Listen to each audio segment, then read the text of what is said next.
Hello everybody, this is Seth Iser. Welcome back to Pokemon Fire Red. In the last part, we did arrive to Fuschia City, but in this part, I kind of want to do a little bit of backtracking here.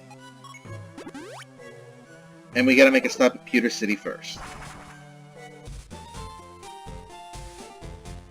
And I think you know exactly where I want to go. We got some cuttable trees. Yeah, this cuttable tree. Gotta use cut. Zip on back here. Talk to this man. That would be big. I can agree to that. That would be plentiful and dutiful. And that would be a really good thing. Now, the next thing we need to do... That's really all the backtracking that we need to do that we have to worry about, per se, but...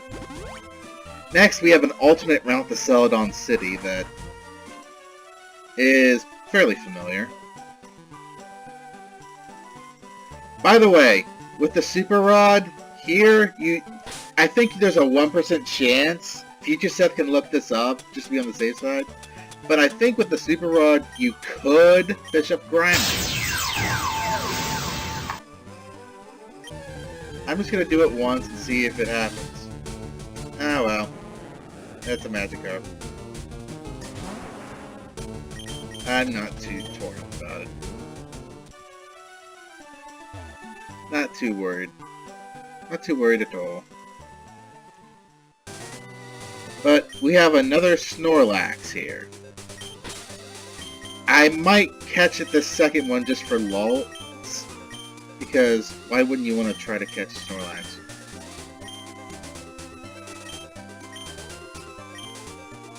And you have to also remember the Snorlax locations, because once you have 30 types of Pokemon caught,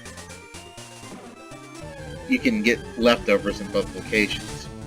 Leftovers allows you to restore a certain percentage of your hit points after each turn, so...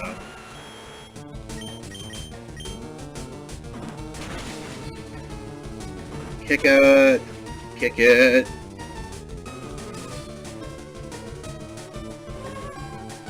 Oh... You know what? I changed my mind. I'm just gonna kick it in the face and be done with it. We already had a Snorlax.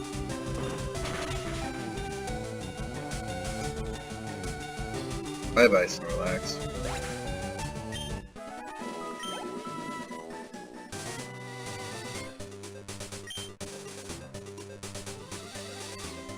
Yeah, but if you push A without the item finder, you can't really do anything.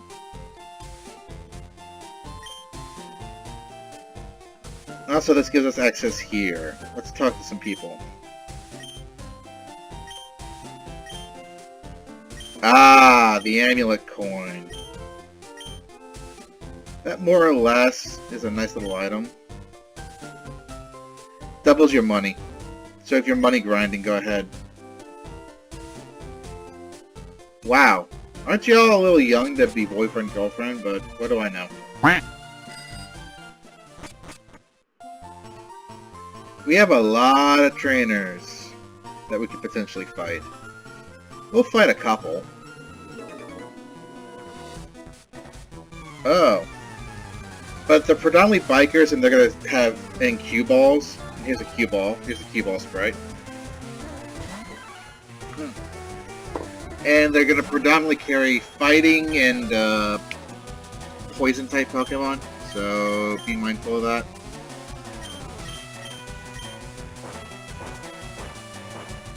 Obviously, if you have a Psychic type, you can just LOL win on them all, but obviously I do not have a Psychic type right now. I might not... I don't think I've ever had a Psychic type in any of my Pokemon runs on this channel. It's an awesome offensive type, but it's kind of broken. Well, more than kind of broken, if we're honest with ourselves. Zappy Zappy.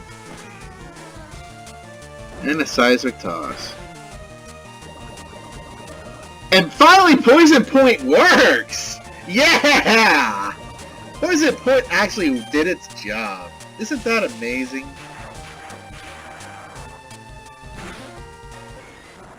But yeah, we'll battle a couple of these, and there's a patch of grass. Bad, bad, bad. Bad, bad, bad. Are you scolding me like a dog? Also, I'm not pushing anything when I go downhill. Whee! And there's a patch of grass right here. If you want to catch some wild Pokemon. I don't think there's anything that we haven't totally covered yet. I mean, you can find Fearow and Raticate here. Rarely, but yeah, you can find them. But they're evolved Pokemon. I've technically already covered them. And if you wanted either of them, I think you have already done so. Now, let's see here. Now, which one do I want to go down? I think I gotta go down the left one? Yeah, I gotta go down this one. We rule the roads, man!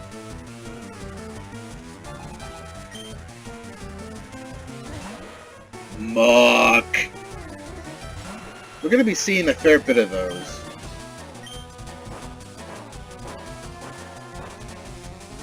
Being a poison ground type against poison types is not the worst thing in the world. It's not the worst thing in the world at all. It's pretty damn good. Yeah.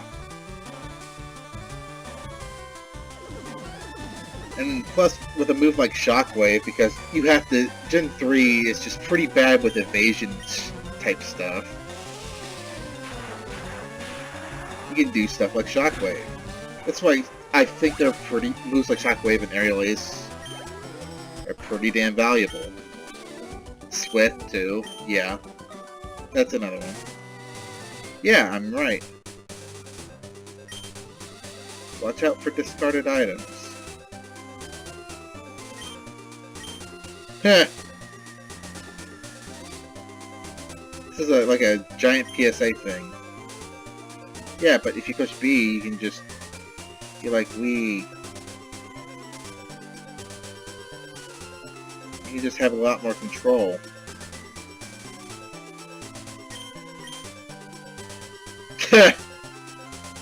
Not the game. And now we're back under normal circumstances.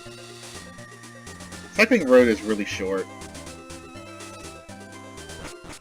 Now we can actually explore Fuschia City a little bit. Route 18. I don't think there's anything new here. Future Set, besides this trainers, Future Set can correct me if I'm wrong. But yeah, let's explore a little bit. Here is the gym. We're not going to cover that just yet. We're actually going to do a little exploring. I think this is Bill's... Yeah. Grandfather.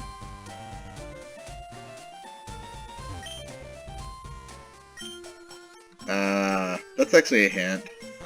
Safari Zone's gonna be its own part, guys. This is an important guy. He can make Pokemon forget their HM moves. So remember that location. Down south, that's another route. And here's the Warden's home.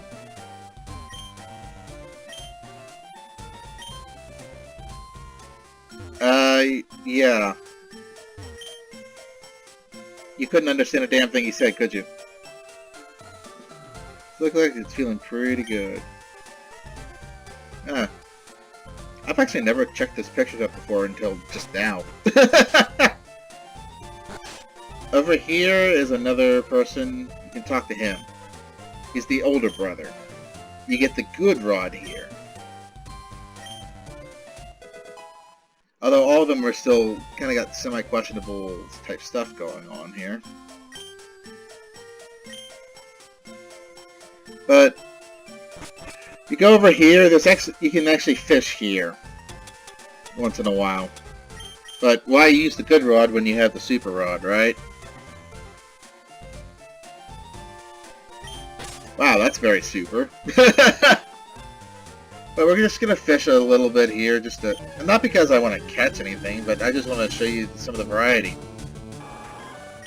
Hey, Sea King! The evolution of Goldeen. A physical attacking water type. You're better Gen 4 onward, but I'm still not the biggest fan of that family.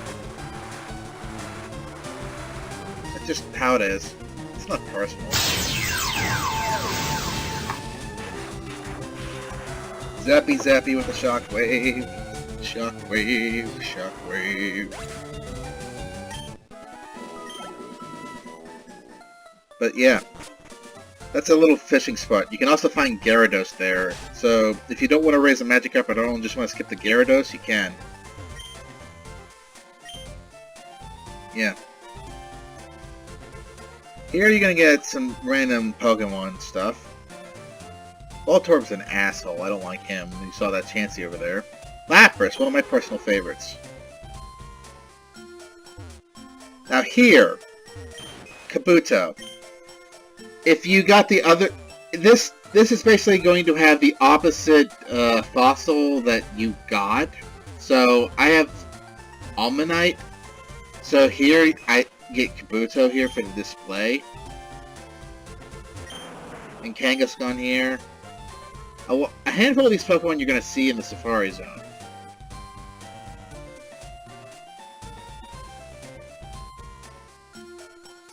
And there's also this. Let's just talk to these people. This is going to be a very short part. Warden Slowpoke. A convenient prize, as he says. It is a very convenient... Ooh. So that's why they call him Slowpoke. It is a convenient prize, though. Oh, I wouldn't mind if he gave me a fossil. That'd be nice.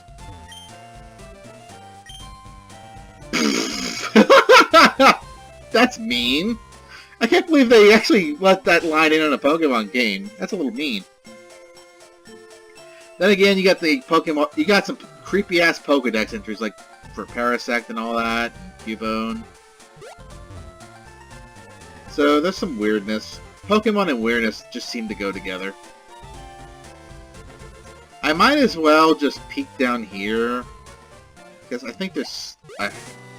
No, I thought there was a house here, but my memory might be a little... I think my memory's off on that. But you can't progress any further on that route, because water! So, what do we have to do next? It's fairly simple. We have a Safari Zone to conquer. And I'm just gonna split it up into the next part because unfortunately this part's fairly short. There's a little bit of backtracking and obviously there's some levels and I have to cover some things here too. During the Grind Fest, Unstable learned Aurora Beam, an ice type move. I finally got rid of Quick Attack. It has a chance of lowering the attack stat, but more importantly, it's type coverage. So now we can cover both of its main weaknesses. So there's that. And also, Chiding, the Farfetch'd, can learn Cut as well as Fly, so that's why he's taking the temporary party spot, because I don't need Flash right now. But yeah, we're going to be in here. What is the Safari game? If you've never seen it before, you're going to find out what it is next time. Haha! I've been Seth, Iser, you've been you, and I bid you adieu for now. Sorry for this short part. But sometimes that happens. And I have a feeling this is going to take a little while. See you later.